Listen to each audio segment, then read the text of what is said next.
So, is your diesel engine running a bit rough? Maybe it's smoking quite a lot when you put your foot down.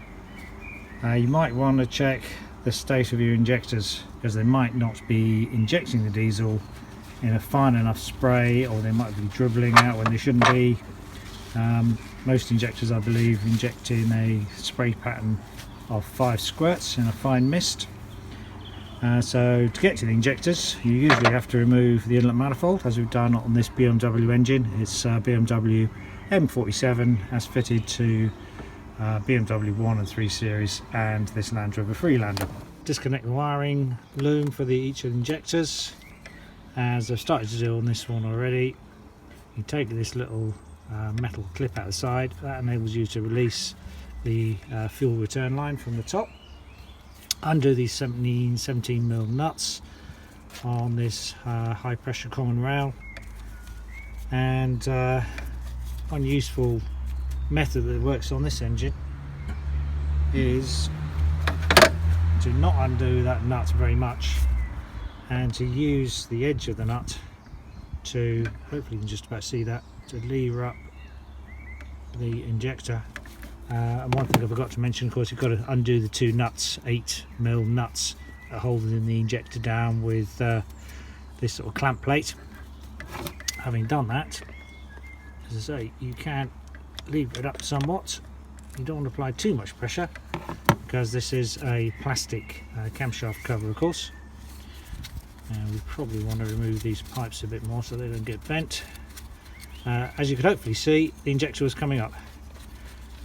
A day or so ago, I soaked the base of the injector with lots of WD-40, which hopefully might have loosened it up a little bit. A lot of people have problems removing injectors, and some people will make a special tool to screw in to the top. Obviously you have to remove this top part of it first, and then they connect slide hammers to it and all sorts.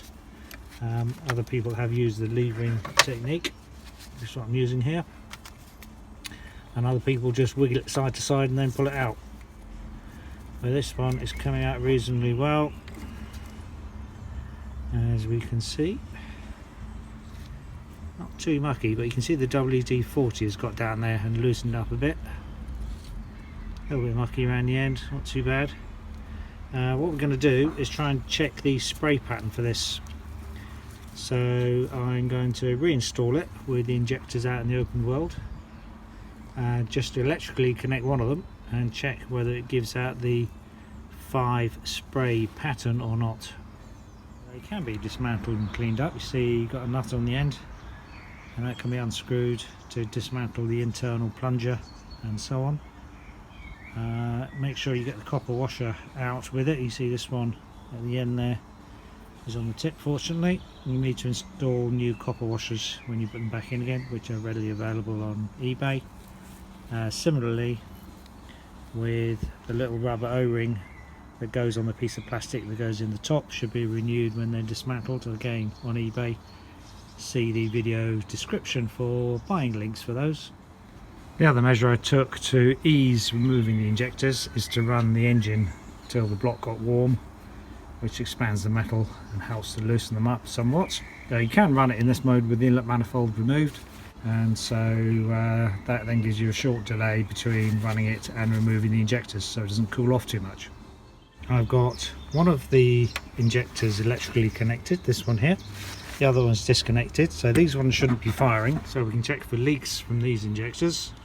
The one that should be firing is in this transparent little container, and what we'll do is put the camera on that, see what the spray pattern is like, and we can stay well away from them, because you don't want to breathe in the vapours or get it injected into your hands and so on. I'd recommend wearing a mask as well. Don't forget to connect the fuel return lines, put the clips back on, stop them coming off, and then we'll crank over the engine, see what happens. This time I'm just going to remove the container so we can see a bit clearer. There's not a huge amount of diesel coming out anyhow. Alright, so I think we can see 3 patterns of injection mist coming out. So possibly one of them is blocked up. And now we'll go through and test the other one.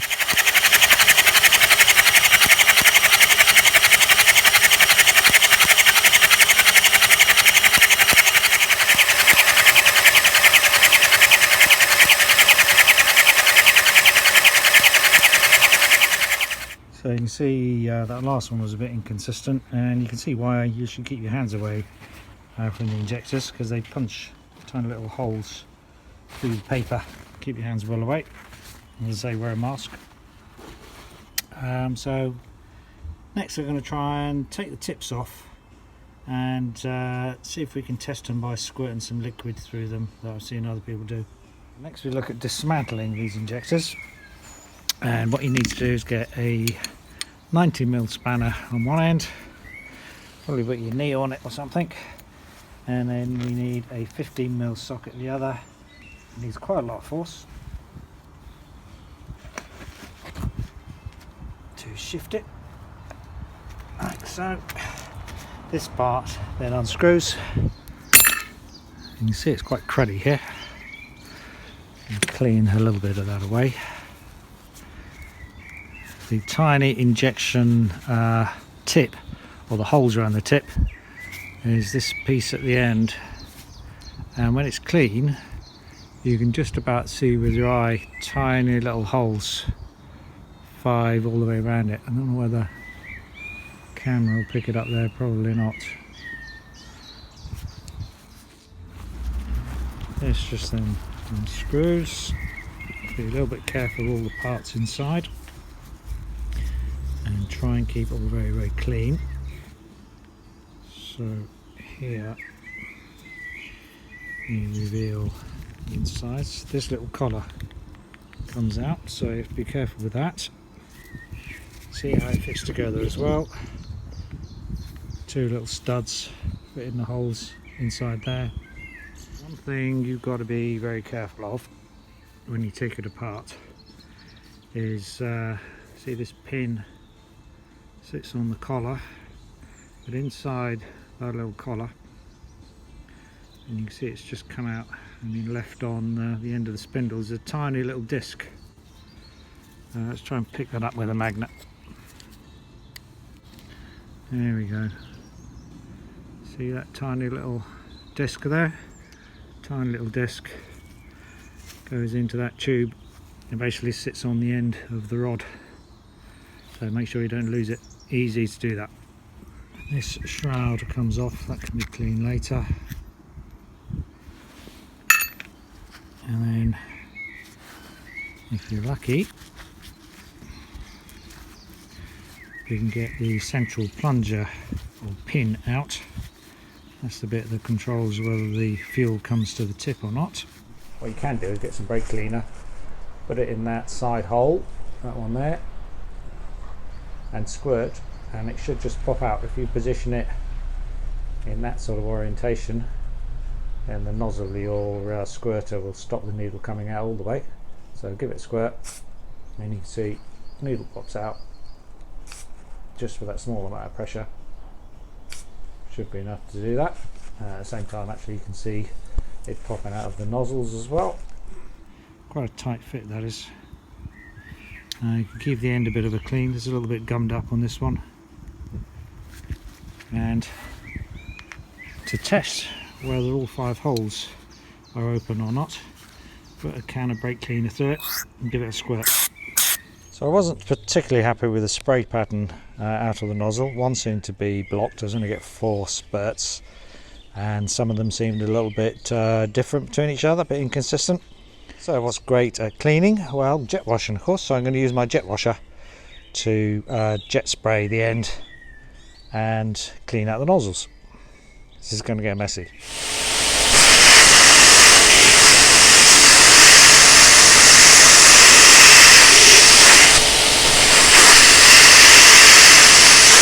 So spend a minute or so cleaning the end of it, and you should see it noticeably looking a little bit brassier.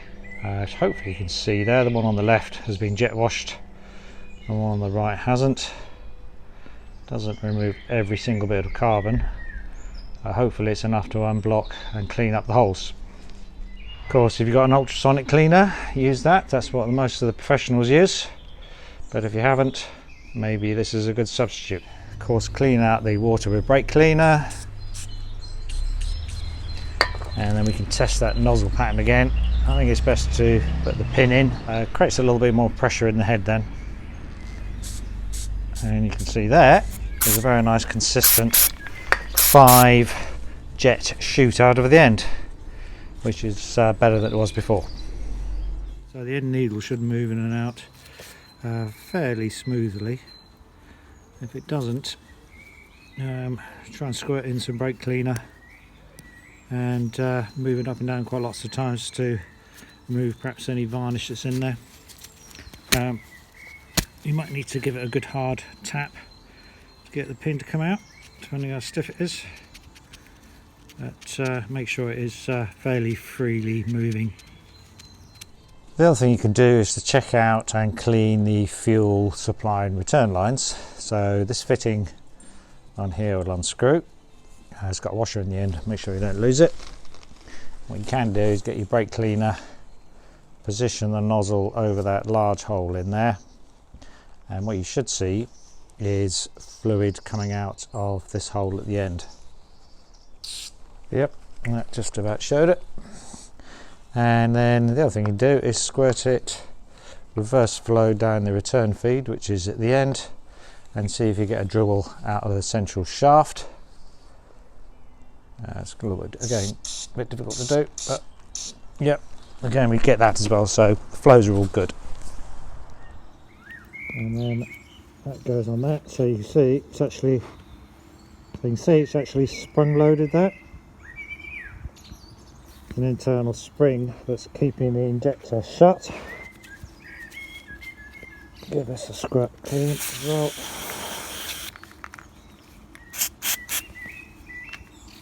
And then pop that over the top and do it up with a similar torque. So dismantle the other end of the injector, this part here, by getting a wrench and a spanner on these 2 bits. Be careful when you disassemble it, because inside is a spring that can easily fall out, as you can see there. And here we have basically the piece of metal that's attracted by the solenoid, and that is held in place. I don't know if you can see it there, hopefully you can. A tiny little U-shaped collet, which you can get out by pushing down on these pieces of metal and then just lifting out the side like so. Try and keep everything scrupulously clean, of course. And that lifts off with another spring underneath. And at this point you need a special tool, a 10mm hollow hex piece. You can get them on eBay, and I'll put a link in the video description for that. But unless you've got a real reason to suspect this has failed, maybe it's best not to bother, and just see if that central shaft moves freely or not. Should be able to feel that shaft just moving a fraction up and down, and you can hear it if you're lucky. Doesn't move a lot. Maybe make sure it turns smoothly. No real reason to dismantle that at this stage, but if you want to, get a special tool and dismantle it. And don't forget to give your injector holes a good clean out. Having a hoover with a tube on the end is quite useful for getting the tube down there and sucking bits out. A useful little tip when cleaning out the injector holes, that's to get a Phillips screwdriver or posi drive, the large size that is, and you can use that to block the injector hole. And then if you've got an airline, get an airline and then blow out around the screwdriver to blow out all the rubbish.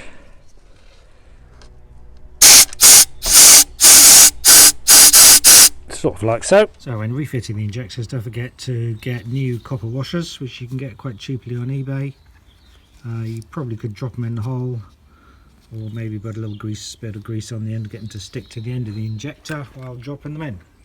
And when tightening up the clamp nuts, these are only done up to 10 pound-foot, which is a quite small amount. I like to use my bendy bar one, so don't put too much force on them. And tighten each one evenly as you do so, so that the injector goes in nice and straight and is evenly tightened down. The other check you can do on your injectors is what quite a few people show on YouTube, but I'll show briefly here a quicker way. That is to do a leakback test. So quite often people get 4 plastic tubes, connect it to the return line on each injector, run it into bottles, and then run it for a while and look at the relative volume coming out of each one. Couldn't find too many bottles all the same size, and limited amount of tubing. And it occurs to me a quicker test is going to be to connect one at a time and then just measure how quickly the level goes up the tube. So you measure the distance and measure the time, and then later on I'll measure the volume with a syringe I happen to have in the garage, 5mm. You can get these from eBay probably. I'll look at the links later. This tube is about 6mm in diameter. That is actually a very snug fit into the top of the injector. And then this other bit of tube that I found in the garage, which has an inner diameter, let's see, of also about 6mm, reasonably flexible, can fit onto this piece of plastic that you then pull out of the injector. That stops diesel flowing back and spilling everywhere. So there we go. Get a bolt or something at the other end of the tube to block it off, or you could always double it back over. That's the tube snugly fitted over the piece of plastic. This is our measuring tube in place. I'll just get some tissues to put around the injector to catch any spillages, and then we'll start the car. The car is already warmed up nicely. It's been running for, I don't know, 5 or 10 minutes, and then as soon as the level starts crossing one of these marks I've put on here, we can time it with a stopwatch and then make a note of it, and later on we'll measure that volume, and then we can work out how many millilitres per minute we're backflowing. And if you do each one in turn, then you could get some relative measurements in actual millilitres. Having it in millilitres is quite useful to compare to other people on the internet as well. So I just ran the engine quickly. The fuel coming back rose slowly up this tube, went to the top. Crossing these last 2 measurements, I measured it at 5.6 seconds. So I'll make a note of that and do the next one. Then to empty the tube, you can just put your finger on the end, pull it up, empty it into a bottle, and that shouldn't be too much mess. And we'll just move along to the next one. At the same time, we'll change the seals around the little plastic nozzles, the bits at the other end that are on the end there. They say you should change those when you disconnect them.